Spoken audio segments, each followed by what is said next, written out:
কিয়ামতের ময়দানে তিনটা চিত্র হবে। এক নম্বরের চিত্র হবে যেই দিন আল্লাহ রাব্বুল আলামিন কিয়ামত কায়েম করবেন। ইয়াউমা তাশাক্কাকুস সামাউ বিল গামাম, যেই দিন আল্লাহ তাআলা আসমান ভেঙে পড়বে, আসমান চুরমার হয়ে ভেঙে পড়বে। ওয়া নুনাজ্জিলুল মালাইকাতু তানজিলা, আসমানের থেকে ফেরেশতারা দলে দলে নামবে। এটা কোন দিন? রাইসুল মুফাসসিরিন হযরত আব্দুল্লাহ ইবনে আব্বাস রাদিয়াল্লাহু তাআলা আনহু বর্ণনা করেন, ওই দিন যেই দিন আল্লাহ তাআলা ইয়াউমুল কিয়ামাহ, কিয়ামতের দিবসে আল্লাহ তাআলা সমস্ত ইয়াজমাউল মাখলুক, সমস্ত মাখলুককে সাঈদান ওয়াহিদা, একটা মাঠের মধ্যে, ময়দানের মধ্যে একত্রিত করবেন। যেই দিন আল্লাহ তাআলা সমস্ত মানুষ, সমস্ত জিন, সমস্ত কীট পতঙ্গ, এমনকি গর্তের পিপিলিকা পর্যন্ত আল্লাহ তাআলা সমস্ত মাখলুককে একটা মাঠে একত্রিত করবেন।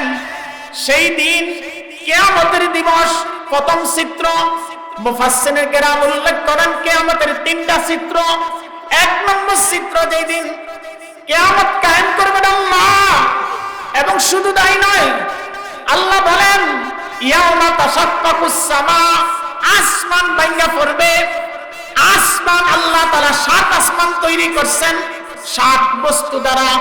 প্রথম আসমান তৈরি করছেন আল্লাহ পানি দ্বারা, দ্বিতীয় আসমান তৈরি করছেন লোহা দ্বারা, তৃতীয় আসমান তৈরি করছেন আল্লাহ তাআলা তামা দ্বারা, চতুর্থ আসমান তৈরি করছেন আল্লাহ তাআলা রূপা দ্বারা, পঞ্চম আসমান তৈরি করছেন আল্লাহ তাআলা স্বর্ণ দ্বারা, ষষ্ঠ আসমান তৈরি করছেন আল্লাহ তাআলা ইয়াকুত পাথরের দ্বারা, সপ্তম আসমান তৈরি করছেন আল্লাহ তাআলা নূর দ্বারা। এই প্রতিটা আসমান ভেঙে পড়বে।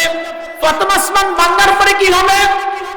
রাইসুল মুফাসসিরিন হযরত আব্দুল্লাহ ইবনে আব্বাস রাদিয়াল্লাহু তাআলা আনহু বর্ণনা করেন, সেই দিন যেই মাঠের মধ্যে আল্লাহ তাআলা মানুষ, জিন, হিংস্র প্রাণী এবং চতুষ্প জন্তু, এমনকি গর্তের পিপিলিকা, কীট পতঙ্গ একত্রিত করবেন, ওই দিন প্রথম আসমান ভাঙিয়া কি করবে জানেননি? আজ প্রথম আসমান থেকে কত পরিমাণ ফেরেশতা নাজিল হবে?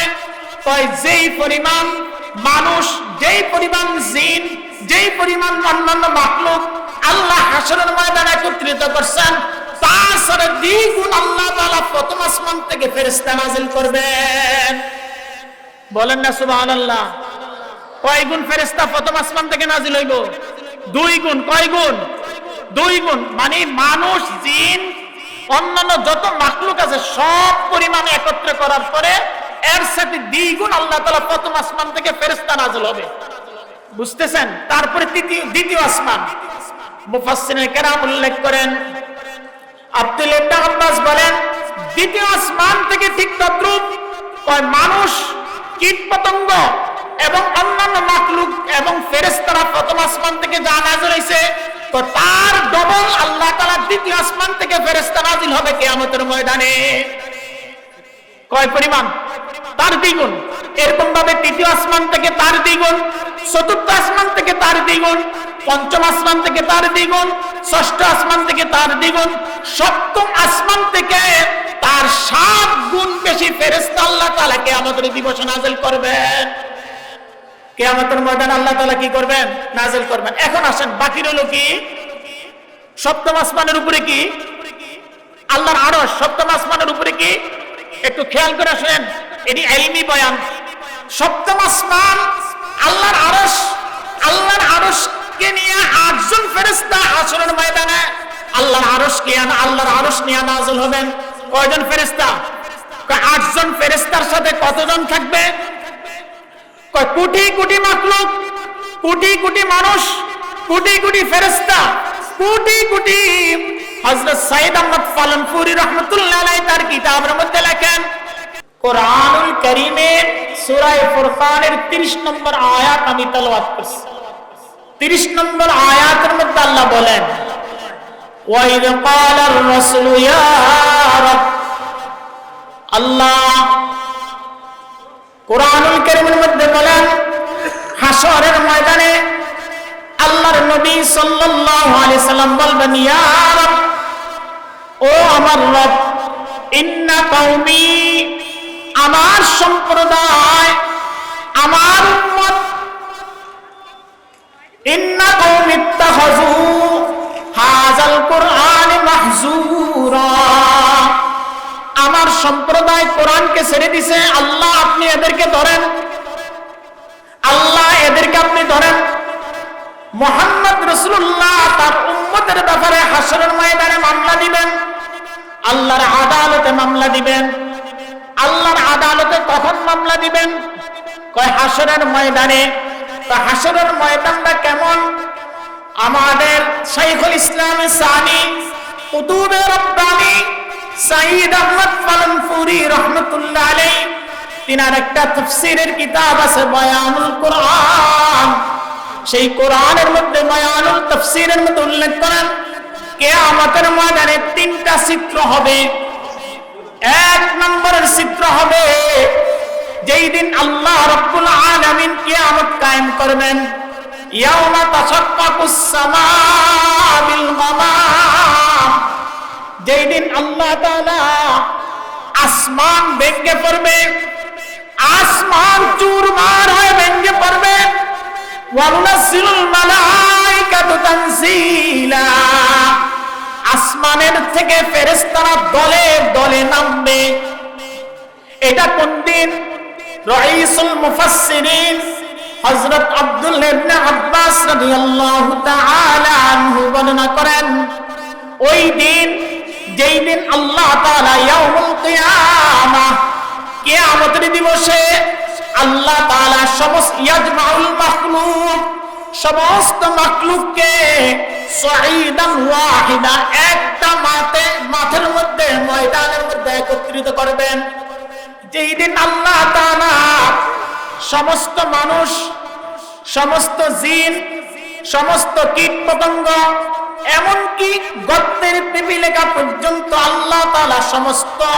মাখলুককে একটা মাঠে একত্রিত করবেন সেই দিন কিয়ামতের দিবস প্রথম চিত্র মুফাসসিরিন কেরাম উল্লেখ করেন কিয়ামতের তিনটা চিত্র এক নম্বর চিত্র যেই দিন কিয়ামত কায়েম করবেন আল্লাহ এবং শুধু তাই নয় আল্লাহ বলেন ইয়াউমা তাশাক্কাকুস সামা আসমান ভেঙে পড়বে আসমান আল্লাহ তাআলা সাত আসমান তৈরি করছেন সাত বস্তু দ্বারা প্রথম আসমান তৈরি করছেন আল্লাহ পানি দ্বারা দ্বিতীয় আসমান তৈরি করছেন লোহা দ্বারা তৃতীয় আসমান তৈরি করছেন আল্লাহ তাআলা তামা দ্বারা চতুর্থ আসমান তৈরি করছেন আল্লাহ তাআলা রূপা দ্বারা পঞ্চম আসমান তৈরি করছেন আল্লাহ তাআলা স্বর্ণ দ্বারা ষষ্ঠ আসমান তৈরি করছেন আল্লাহ তাআলা ইয়াকুত পাথরের দ্বারা সপ্তম আসমান তৈরি করছেন আল্লাহ তাআলা নূর দ্বারা এই প্রতিটা আসমান ভেঙে পড়বে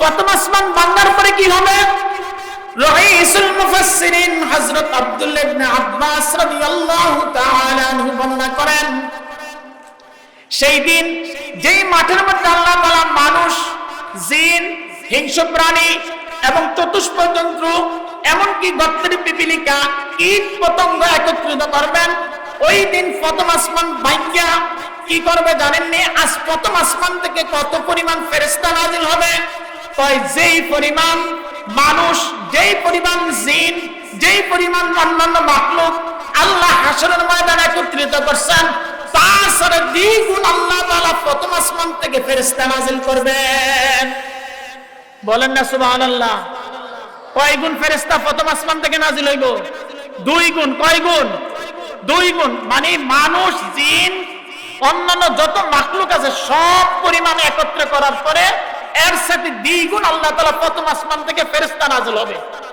বুঝতেছেন তারপরে দ্বিতীয় আসমান মুফাসসিরিন কেরাম উল্লেখ করেন আব্দুল্লাহ ইবনে আব্বাস বলেন দ্বিতীয় আসমান থেকে ঠিক তদ্রূপ কয় মানুষ কীটপতঙ্গ এবং অন্যান্য মাখলুক এবং ফেরেশতারা প্রথম আসমান থেকে যা নাযিল হইছে তো তার ডবল আল্লাহ তাআলা দ্বিতীয় আসমান থেকে ফেরেশতা নাজিল হবে কিয়ামতের ময়দানে।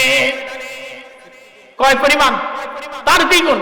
এরকম ভাবে তৃতীয় আসমান থেকে তার দ্বিগুণ, চতুর্থ আসমান থেকে তার দ্বিগুণ, পঞ্চম আসমান থেকে তার দ্বিগুণ, ষষ্ঠ আসমান থেকে তার দ্বিগুণ, সপ্তম আসমান থেকে তার 7 গুণ বেশি ফেরেশতা আল্লাহ তাআলা কিয়ামতের দিবসে নাজিল করবেন। কিয়ামতের ময়দানে আল্লাহ তাআলা কি করবেন? নাজিল করবেন। এখন আসেন, বাকি রইল কি? সপ্তম আসমানের উপরে কি? আল্লাহর আরশ। সপ্তম আসমানের উপরে কি? একটু খেয়াল করে শুনেন, এটি ইলমি বয়ান।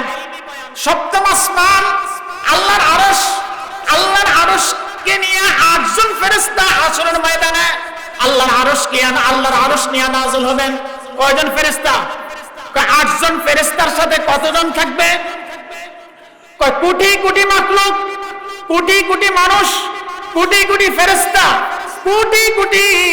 হযরত সাইয়েদ আহমদ ফালনপুরি রাহমাতুল্লাহ আলাইহি তার কিতাবের মধ্যে লেখেন, সপ্তম আসমান এর উপরে আল্লাহর আরশ নিয়ে যে 8 জন ফেরেশতা হাশরের ময়দানে নাযিল হবে, ময়দানের চতুর্দিকে, ওই দিন আল্লাহ তাআলার কোটি কোটি কোটি কোটি গুণ ফেরেশতা আল্লাহর আরশকে নিয়ে তারা নাযিল হবে, কোটি কোটি গুণ বেশি। এটা হলো হাশরের ময়দানের প্রথম চিত্র। এটা হলো কি বলেন তো? হাশরের ময়দানের প্রথম চিত্র। আবার দ্বিতীয় চিত্র কি? এমন অবস্থায় যখন মানুষের হালত খুব ভয়াবহ হবে, খুব ভয়ঙ্কর হবে, মানুষ এদিক সেদিক ছুটাফেরা করবে, মানুষ পাগলের মতো দৌড়াদৌড়ি করবে। এক পর্যায়ে আল্লাহ কোরআনুল কারীমের মধ্যে বলেন, ওয়ায়াকুলু ইয়াদুজ জালিম, ওই কিয়ামতের দিবসে জালেম যারা, তারা নিজেরা আর কোনো উপায় না দেখা দ্বিতীয় চিত্র শুরু হয়ে যাবে। তারা নিজের হাত নিজেরা কামড়াইবে। ইয়াকুলু ইয়া লাইতানি, তারা নিজেরা নিজেদের হাত কামড়াইবে, নিজেদের হাতের গোশত খাইবে আর বলবে, আল্লাহ আমরা কেন কোরআনকে ধরলাম না, আমরা কেন কোরআনের সাথে থাকলাম না, আমরা কেন কোরআনী শাসন ব্যবস্থা পৃথিবীতে জমিনের মধ্যে সৃষ্টি করার জন্য আমরা কেন চেষ্টা করলাম না, আমরা কেন কোরআনের পক্ষে থাকলাম না, আমরা কেন কোরআনের দ্বারা দারত এবং বাহাত যারা কোরআনের ফাঁকি ছিল, যে সমস্ত কোরআনের ফাঁকিদেরকে মিথ্যা মামলা দিয়ে আদালতে দাঁড় করাইয়া মৃত্যুক সাজাইয়া যাদের কাছে কি করছিল, প্রতারণা করছিল, আমরা কেন ওই সময় কোরআনের ফাঁকিদের সাথে অবস্থান করলাম না? আফসোস করবে। ইয়াকুলু ইউআদ্দু আয-যালিম, জালেমরা নিজেদের হাত নিজেরা কামড়াইবে আর বলবে, হায় আল্লাহ কি অবস্থা হলো, কি অবস্থা হলো। নিজেদের হাত নিজেরা গোশত কামড়াইবে আর বলবে, হায় আল্লাহ কি হালত, কি হালত। এমন কি এমন অবস্থা হবে যে মানুষের মাথা ফাইজা তার মাথার মগজটা বাতের মার যেরকম মুদ্রায় এরকম মুদ্রাইতে থাকবে। ওয়া আনতুম সুকারা, মাতাল অবস্থায় তারা এদিক সেদিক ছুটাফেরা করবে। এক পর্যায়ে উপায় না পেয়ে রসুলের কাছে বলবে যে রসুলের কাছে একটু যাই, রসুল যেন একটু শাফাআত করে কিয়ামতটা যেন আল্লাহ শুরু করেন। তখন এই যে সূরা ফুরকানের 30 নম্বর আয়াত আল্লাহ বলেন, ওয়াইযা ক্বালা রাসূলু ইয়া রাব, তখন রাসূল বলবেন কি, ও আমার রব, ইন্না কওমি, আমার সম্প্রদায়, ইত্তাহাযু হাযাল কুরআন মাহজুরা, আল্লাহ তোমার কাছে আমার মামলা ওই সমস্ত ব্যক্তিদের ব্যাপারে যে সমস্ত ব্যক্তিরা এই কোরআনকে ছেড়ে দিছিল, কোরআনকে ছাইরা মানব রচিত আইনকে তারা কি করছিল, আয়ত্ত করে নিছিল। আল্লাহ তুমি এদেরকে ধরো। মামলা দিবেন কে? রাসূল। মামলা দিবেন কে? রাসূল। মামলা দিবেন কে একটু বলেন তো? রাসূল মামলা দিবেন। সূরা ফুরকানের এই 30 নম্বর আয়াতটা একটু পড়ে দেখেন, বুঝতেছেন? যেই নবী তার উম্মতকে বাঁচানোর জন্য এত চেষ্টা, এত পরিশ্রম, এত তিনি কি করলেন, দ্বীনের দাওয়াত দিলেন, আঘাত খাইলেন, আর সেই রাসূল তার উম্মতের ব্যাপারে তিনি মামলা দিবেন। সূরা ফুরকানের 30 নম্বর আয়াত বলবেন কি, ইযা ক্বালা আর-রাসূল ইয়া রাব, ও আমার রব, ইন্না কওমি, আমার এই সম্প্রদায়, আঙ্গুল দিয়া দেখে দেখে বলবেন আমার এই লোকটা, আমার এই উম্মতটা তারা কি করছে, কোরআনকে ছেড়ে দিছিল, কোরআনকে পরিপূর্ণভাবে পরিত্যাগ করছিল, আপনি এদেরকে ধরেন। কোরআনকে পরিত্যাগ করা মানে কোরআনের প্রতি ঈমান না আনা। কিসের প্রতি ঈমান না আনা? কোরআনের প্রতি ঈমান আনার ব্যাপারে একাধিক জায়গায় আল্লাহ কোরআনের মধ্যে বলছেন। যেমন আল্লাহ তাআলা সূরা বাকারার মধ্যে বলেন আমিনু বিমা আনজালতু মুসাদ্দিকাল সত্যায়ন করার জন্য বলা হয়েছে কোরআনের প্রতি ঈমান আনা আবশ্যক। কোরআনের প্রতি যারা ঈমান আনবে আল্লাহ বলেন যারা কোরআনের প্রতি ঈমান আনবে আল্লাহ তাআলা তাদের দুনিয়াতে বরকতময় করে দিবেন এবং আখিরাতে বরকতময় করে দিবেন। যারা কোরআনের প্রতি কি আনবো বলেন তো? আমরা কোরআনের প্রতি ঈমান আনবো তো ইনশাআল্লাহ? কোরআনের প্রতি ঈমান আনবো তো? বলেন কোরআন কার কালাম? আল্লাহর কালাম। বলেন কোরআন কার কালাম? এটা আওয়াজ দেয়া মুসলমানদের আওয়াজে বলেন কোরআন কার কালাম? আল্লাহর কালাম। এই কোরআনের প্রতি ঈমান আনার জন্য বলা হয়েছে। কোরআনের প্রতি ঈমান আনার জন্য বলা হয়েছে। যারা কোরআনের প্রতি ঈমান আনবে না আল্লাহ রাসূল সাল্লাল্লাহু আলাইহি সাল্লাম বলেন তাদের দুনিয়া বরবাদ পরকাল বরবাদ। কয় দুনিয়া বরবাদ পরকাল বরবাদ কেমন? কয় পরকালের মধ্যে যারা কি কোরআনকে যারা কি করবে না, ঈমান আনবে না, কোরআনের প্রতি বিশ্বাস করবে না, তাদের প্রথম পর্যায়ে মৃত্যুর পর কবরে যখন দেওয়া হবে সঙ্গে সঙ্গে দুই দিক থেকে হাদিস শরীফের মধ্যে আসছে কবরের মাটি চাপ দিয়া তাদের ফাজরের দুই দিকের দুই হাড্ডিগুলো একত্রিত করে ফেলবে। কয় দিকের হাড্ডি বলেন তো? দুই দিকের হাড্ডি একত্রিত করবে। আরেকটা কথা শুনেন, আপনারা শুনে রাখেন। এই আমতলার ভাইয়েরা আপনাদের কাছে আমি, আপনারা দোকানে যারা আছেন, বাসায় যা আছেন, একটা কথা গুরুত্ব হাদিস শরীফের মধ্যে আসছে, তিরমিজি শরীফের হাদিস 3078 নম্বর হাদিসের মধ্যে আসছে রাসূল আকরাম সাল্লাল্লাহু আলাইহি সাল্লামের একজন সাহাবী ছিলেন হযরত সাআদ রাদিয়াল্লাহু তাআলা আনহু। হযরত জাবের রাদিয়াল্লাহু তাআলা আনহু বর্ণনা করেন যেই দিন হযরত সাআদ রাদিয়াল্লাহু তাআলা আনহু করছেন সেই দিন আল্লাহর নবী সাল্লাল্লাহু আলাইহি সাল্লাম জানাজার ইমামতি করার জন্য উপস্থিত হইছেন। সুবহানাল্লাহ বলেন না? মানে একজন সাহাবীর জানাজা দেওয়ার জন্য কে উপস্থিত হইছেন? রাসূল। কে উপস্থিত হইছেন? রাসূল সাল্লাল্লাহু আলাইহি সাল্লাম উপস্থিত হইছেন। তো বুঝতেছেন যার জানাজা নবীজি পড়াইবেন। কিন্তু আফসোস যখন নবী করিম সাল্লাল্লাহু আলাইহি সাল্লাম উপস্থিত হলেন, আল্লাহর নবী তার ঘরে গেছেন। ঘরে গিয়া কি করছেন জানেননি? আল্লাহর নবী সাল্লাল্লাহু আলাইহি সাল্লাম তার ঘরের মধ্যে এক কোণায় গিয়ে বসছেন, একবারে টাইট ফিট হয়ে একবারে গুজা ধরে বসছেন। সাহাবায়ে কেরামগণের মধ্যে থেকে একজন প্রশ্ন করলেন, ইয়া রাসূলুল্লাহ, কারণ কি এইভাবে বসছেন কেন? আল্লাহর নবী বলেন, ও আমার সাহাবীরা, তোমরা কি জানোনি সাআদ রাদিয়াল্লাহু তাআলা আনহু ইন্তেকালের পরে এত অধিক পরিমাণে আসমান থেকে ফেরেশতা নাযিল হইছে যাদের কারণে আমি মুহাম্মদ রাসূলুল্লাহ বসতে কষ্ট হইতেছে। এত ফেরেশতা নাযিল হইছে, তার ঘরে বাইরে সব ফেরেশতার ফেরেশতা। আল্লাহর নবী সাল্লাল্লাহু আলাইহি সাল্লাম জানাজার ইমামতি করলেন। যখন তিনাকে কাঁধে নিয়ে সাআদ রাদিয়াল্লাহু তাআলা আনহুকে কবরস্থানে যাইতেছে, তিনার লাশটা হালকা লাগতেছে। সাহাবায়ে কেরামগণ বললেন, কি ব্যাপার, তিনার লাশ এত হালকা কেন? আল্লাহর নবী সাল্লাল্লাহু আলাইহি সাল্লাম মুস্কি মুস্কি হেসে বলতেছেন, ও আমার সাহাবীরা, তোমরা কি জানোনি শুধু তোমরা একা শুধু সাআদের গ্লাস বহন করো না, বরং সাআদের লাশ আসমানের ফেরেশতারা বহন করতেছে। কারা বহন করে নিয়ে যাইতেছে? আসমানের ফেরেশতারা বহন করে নিয়ে যাইতেছে। হযরত সাআদ রাদিয়াল্লাহু তাআলা আনহুকে যখন নবী করিম সাল্লাল্লাহু আলাইহি সাল্লাম নিজে দাফন করলেন, ঘটনা শুনেন। আল্লাহর নবী সাল্লাল্লাহু আলাইহি সাল্লাম দাফন করা শেষ, দীর্ঘক্ষণ দাঁড়িয়ে রয়েছেন এবং তাসবিহ এবং তাহলিল পড়তেছেন। কি পড়তেছেন বলেন তো? তাসবিহ তাহলিল পড়তেছেন। সাহাবায়ে কেরামগণ প্রশ্ন করলেন, ইয়া রাসূলুল্লাহ, আপনি এই দীর্ঘক্ষণ কবরস্থানে দাঁড়াইয়া কেন তাসবিহ তাহলিল করেন? আল্লাহর নবী সাল্লাল্লাহু আলাইহি সাল্লাম বলেন, আমি সুবহানাল্লাহ সুবহানাল্লাহ, আলহামদুলিল্লাহ আলহামদুলিল্লাহ, আল্লাহু আকবার এই জন্য এত অধিক পরিমাণে পড়তেছি। কয় সাআদকে যখন কবরে রাখা হইছে সঙ্গে সঙ্গে তার দুই দিক থেকে মাটি আইসা তাকে চাপ দিতে লাগলো। আমার তাসবিহ পড়ার কারণে আল্লাহ তাআলা তার মাটিটাকে দুই দিক থেকে সরাইয়া দিয়েছেন। একজন সাহাবীর যদি এই অবস্থা হয়, আমার এবং আপনার কি অবস্থা হবে? তবে হ্যাঁ, সাহাবায়ে কেরামগণ মুহাদ্দিসিন কেরাম বলেন, হযরত সাঈদ, হযরত ইমাম আহমদ ইবনে হাম্বল রাহমাতুল্লাহ আলাইহি একজন জমানায় একজন বড় আলেম ছিল, মুহাক্কিক ছিল। তিনি হলেন ফকিহ আবুল লাইস সমরকন্দি রাহমাতুল্লাহ আলাইহি। তিনি তার কিতাব তাফসীরে সমরকন্দির মধ্যে উল্লেখ করেন যে মুসলমানদের এবং মুমিনদের চাপটা কেমন হবে জানেন? এমন হবে। কেমন হবে? যেমন মা যেরকম সন্তান, যার আরেকটা জিনিস আপনাদেরকে বলে দিই, যেই যেই জায়গার মাটি দিয়ে আল্লাহ যাকে তৈরি করছেন ওই জায়গাতে আল্লাহ তার দাফন করানোর ব্যবস্থা করবেন। বলেন তো কি? যেই জায়গার মাটি দিয়া যেই আল্লাহর বান্দাকে তৈরি করছেন ওই যে কোনো উসিলায় আল্লাহ তাআলা ওই জায়গাতে তার দাফনের ব্যবস্থা হবে।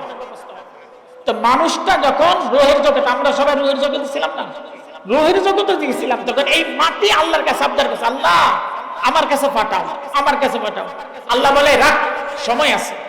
রূহের জগৎ থেকে আসছিলাম আমরা কোথায়? বাফের ওরসে। বাফের ওরসে। কার ওরসে? বাফের ওরসে।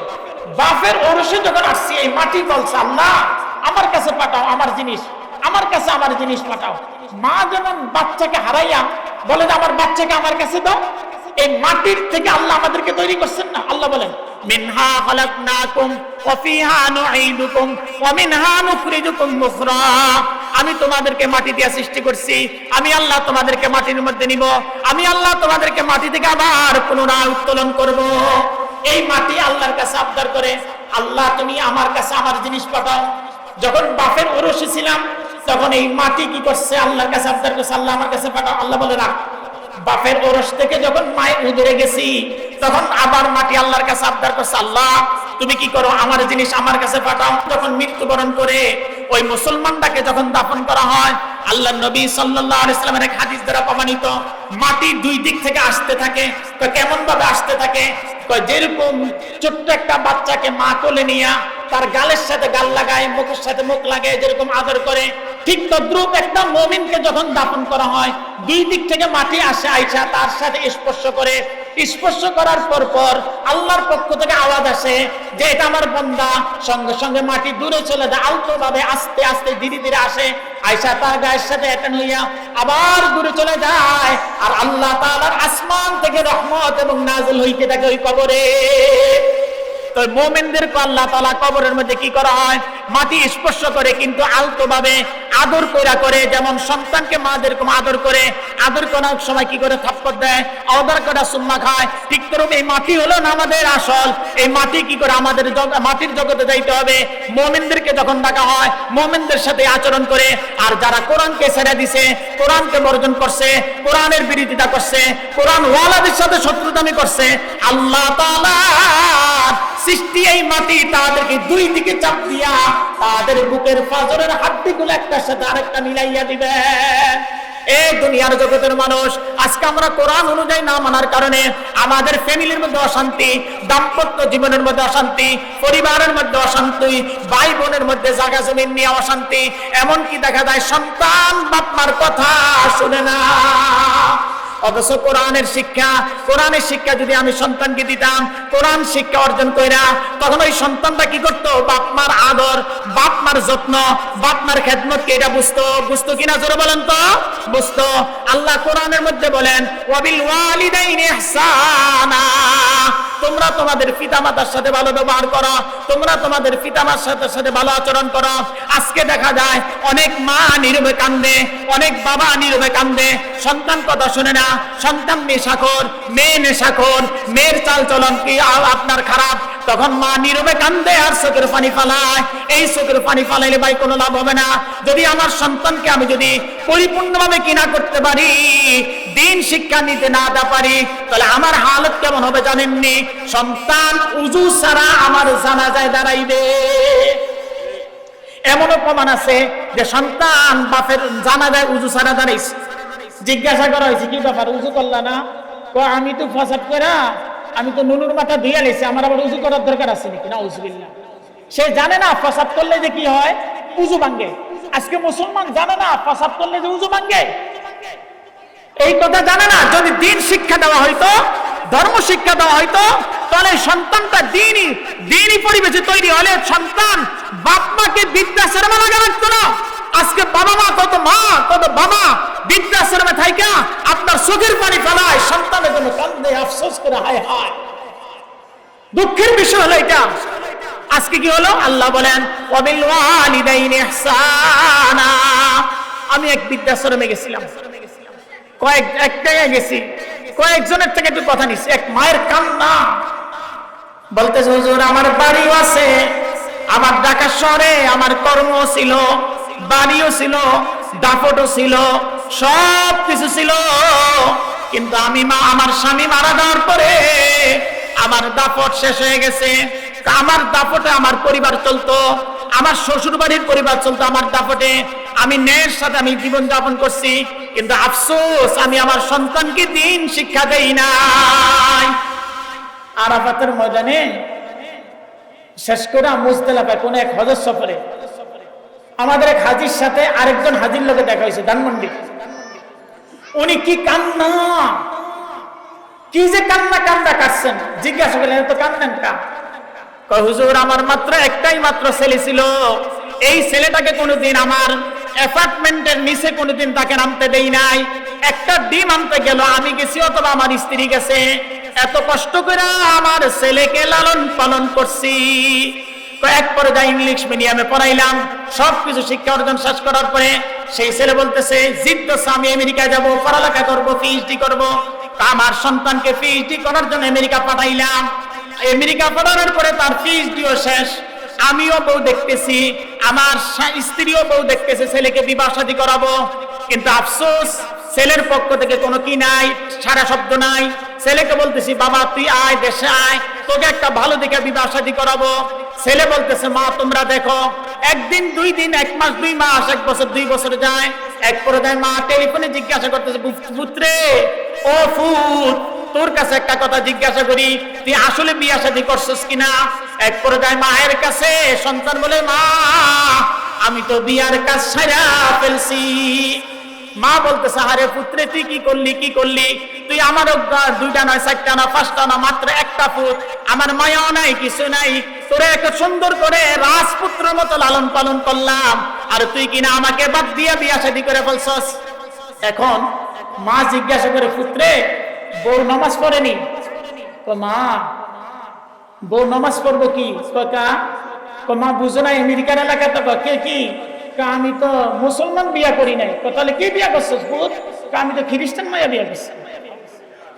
কি মায়া বিয়া করছে বলেন না? খ্রিস্টান মুসলমানের লোক মুসলমানের বিয়া করা যায় আসেনি? আরে বলেন আসেনি? কোন কেউ যদি বলে যে আমার ছেলে আহলে কিতাবের মায়া বিয়া করছে, হইব? আরে বলেন না, হইব না। মুসলমানের লোক বিয়া করছে। যদি মুসলমান অমুসলিমরে বিয়া করে তার ঘরে যে সন্তান হবে, সন্তানের গুলা কি হইব? আর জোরে বলেন না কি হবে? জারজ না হারামজাদা হইব? কি হবে বলেন তো? জারজ সন্তান হবে।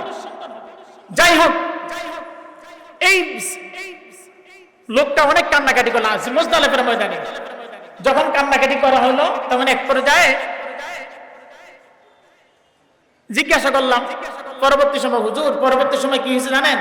এক পর্যায়ে আমি বলছি ঠিক আছে একটু যাই। আমেরিকায় গেছে স্ত্রী অনেক কষ্ট করে। যাওয়ার পরে আমেরিকায় গিয়া দেখে যে ছেলে এক খ্রিস্টান মেয়েকে বিয়া করছে, বিয়া করা সংসার করতেছে।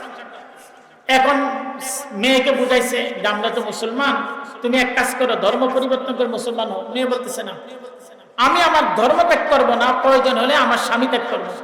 ছেলেকে বুঝাইলে ছেলে বলতেছে প্রশ্নে আছে না, আমি প্রয়োজন হলে মুসলমান ত্যাগ করবো, কিন্তু আমি আমার বউ ছাড়বো না। মা রাগ মনে দুঃখ নিয়ে আবার দেশে এসে পড়ছে। কিছুদিন পর ঘটনাক্রমে দেখা গেল ওই স্ত্রী মুসলমান ছেলেকে বলতেছে, স্বামীকে বলতেছে তুমি তো তোমার মসজিদে যাও না নামাজ পড়ার জন্য, ইবাদত করার জন্য তুমি মসজিদে যাও না, এক কাজ করো তুমি আমার লগে আমাদের গির্জায় চলো। তোমাদের মসজিদে তো গেলে উজু করা লাগে, নামাজ পড়া লাগে, রুকু করা লাগে, সেজদা করা লাগে, আল্লাহরে ডাকা লাগে, আর আমাদের গির্জায় গিয়া শুধু খালি তুমি আমাদের একটা গানের সাথে তাল মিলাইবা। গানের সাথে কি মিলাইবা? তাল মিলাইবা, তাহলে তুমি আমাদের ধর্ম পালন করা হয়ে গেল। বাস কয়েকদিন পরে গিয়ে সে ওই গির্জায় গিয়া তাদের তালে তালে সে খ্রিস্টান হয়ে গেছে। এটার একমাত্র কারণ সন্তানকে কোরআন শিক্ষা না দেওয়ার কারণে। আজকে প্রত্যেকটা মুসলমানের ঘরের সন্তানদেরকে ছোট্ট ছোট্ট শিশু বাচ্চাদেরকে আপনারাই বলেন, যাদের বয়স এখানে 40 বছর 35 বছর, তারা দেখছেন আগে এক সময় সকালবেলা মসজিদগুলোতে কিভাবে কোরআন শিক্ষা দেওয়া হইতো। আজকে মসজিদগুলোর মধ্যে কোরআন শিক্ষার ব্যবস্থা নাই। সকালবেলা সব স্কুলে চলে যায়, দুপুরে পড়ায় অথবা বিকালে পড়ায়। সকালবেলায় যে সন্তানের, মনে রাখবেন শিশুকালে যে সন্তানকে কোরআন শিক্ষা দেওয়া হয় তার মধ্যে কি তাসির হয়। আপনি যদি সকালবেলা বিরিয়ানি খান, সকালবেলা যদি ভালো খাবার খান, সারাদিন আপনার ঢোক থাকবে বিরিয়ানির। আর সকালবেলা যদি আপনি কি খান, পেঁয়াজ মরিচ দিয়ে ফান্তাবাদ খান, তাহলে সারাদিন পেঁয়াজের ঘ্রাণ আসবে, আপনার পেট থেকে পেঁয়াজের গন্ধ আসবে। ঠিক তদ্রুপ যে সন্তানকে শিশুকালে কোরআন শিক্ষা দেওয়া হয়, দিন শিক্ষা দেওয়া হয়, ধর্ম শিক্ষা দেওয়া হয়, সে যত বড় পিএইচডি করুক না কেন, যত বড় ইউনিভার্সিটির মধ্যে যাক না কেন, সে কিন্তু কি করবে, মুসলমানিয়ত ভুলবে না। তার মুসলমানিয়তটা রাইখে সে কি করবে, ধর্ম পালন করেই সে পিএইচডি করবে। কত বড় বড় শিক্ষিত আজকে আছে, তারা কি করে না, নামাজ কাজা করে না, তাহাজ্জুদ কাজা করে না, এমনকি কোরআন খতম পর্যন্ত মাসে ছাড়ে না। এমনও মুসলমানদের ঘর আছে যেই মুসলমানদের ঘরের মধ্যে কোরআন কি জিনিস সেটা জানে না, কালিমা কি জিনিস সেটা জানে না, এবং কালিমা শাহাদাত কি জিনিস সেটা জানে না। বাবা মারা যাইতেছে, বাবাকে দিতে না কালিমার তালকিন দেওয়ার কথা, সেখানে বলে না বাবা তুমি লা ইলাহা ইল্লাল্লাহ পড়ো, আল্লাহ আল্লাহ বলো, এটা বলতে পারে না। সূরা ইয়াসিন তেলাওয়াত করো, এই কথা বলতে পারে না। আল্লাহ রাসূল সাল্লাল্লাহু আলাইহি সাল্লাম বলেন, আল্লাহ রাসূল সাল্লাল্লাহু আলাইহি সাল্লাম বলেন, কোন মৃত্যু ব্যক্তির পাশে যদি দাঁড়াইয়া সূরা ইয়াসিন তেলাওয়াত করা হয়, আল্লাহ তাআলা ওই মৃত্যু ব্যক্তির জান কবজটাকে আল্লাহ তাআলা সহজ করে দেন। অনেক আছে এটা জানে না, অনেক আছে এটা জানে না, যার কারণে কি হইতেছে। এই জন্য ভাই হাতে ধরি পায়ে ধরি, আপনারা এখানে আমতলায় এখানে কি হয়েছে, মাদ্রাসা আছে, নাদিয়াতুল কোরআন মহিলা মাদ্রাসা, আরো অন্যান্য মাদ্রাসা, এখানে নুরুল মাদ্রাসা, যেখানেই দেন সন্তানদেরকে একটা দিন শিক্ষা দেওয়ার জন্য একটা পরিবেশ তৈরি করেন। ধর্মীয় শিক্ষা যদি না থাকে, ধর্মীয় অনুশাসন যদি না থাকে, ওই সন্তানটা একটা নেশাখোর হয়, একটা জুয়াখোর হয়, একটা কি হয়, আপনার বাপ মার নাফরমানি সন্তান হয়। আর যে সন্তানের মধ্যে ধর্ম থাকে, যে সন্তানের মধ্যে ইসলাম আছে, যে সন্তানের মধ্যে, সেই সন্তান কোনোদিন তার বাপ মার সাথে খারাপ আচরণ করে না। আল্লাহ কোরআনের মধ্যে বলেন, ওয়াবিল ওয়ালিদাইনি ইহসানা, ওয়াবিল ওয়ালিদাইনি ইহসানা, তোমরা তোমাদের পিতামাতার সাথে ভালো আচরণ করো, তোমরা তোমাদের পিতামাতার সাথে ভালো ব্যবহার করো। বাপ মার সাথে ভালো ব্যবহার করতে হবে, করুণ সুরে ব্যবহার করতে হবে, বিনয়ের সাথে ব্যবহার করতে হবে। আমরা দেখা যায় অনেক যুবক ভাইদেরকে শাশুড়িকে শাশুড়ি আম্মা ডাকে, এবং শ্বশুরকে আব্বা আব্বা ডাকে, এবং নিজের শালা সমুদ্রীদেরকে খুব ভাইয়া ভাইয়া আপু কয়া ডাকে, কিন্তু আপন জন্মদাত্রী মা এবং বাবাকে বলে যে এই বুড়াই বারবার কেটকেট করে কা, বুড়াই বারবার ডাকে কা। এরকম আসেনি সমাজে, আসেনি? আছে আছে। বাবার বাড়িতে থাকে, বাবার বাড়িতে থাইকা বাবার দেওয়া টাকা খাইয়া, কিন্তু বাবার জন্য একবার রব্বির হামহুমা কামা রব্বায়ানি সগীরা বলে দোয়া করে না। আল্লাহ আমাদেরকে বাবা মায়ের খেদমত করার তৌফিক দান করুক। যুবক ভাইদেরকে বলি, ভাই যৌবনকালে ইবাদত করো, যৌবনকালের ইবাদত আল্লাহর কাছে কাজে লাগবে, যৌবনকালে ইবাদত আল্লাহর কাছে গ্রহণযোগ্য। হাসরের ময়দানে আল্লাহ তাআলা মানুষকে জিজ্ঞাসা করবেন 5টা উত্তর দে, উত্তর না দিয়ে এখান থেকে পা সরাইতে পারবি না। এর মধ্যে একটা হলো, তুমি তোমার যৌবনকালকে কোন কাজে ব্যয় করছো, তুমি তোমার আয় যে করছো, আয়টা কোন কাজে ব্যয় করছো, তুমি তোমার ইলম অনুযায়ী আমল করছো কিনা। আল্লাহ রাব্বুল আলামিন আমাদের যুবক ভাইদেরকে যৌবন কালে ইবাদত বন্দেগী করে কাটানোর তৌফিক দান করুক, আমিন।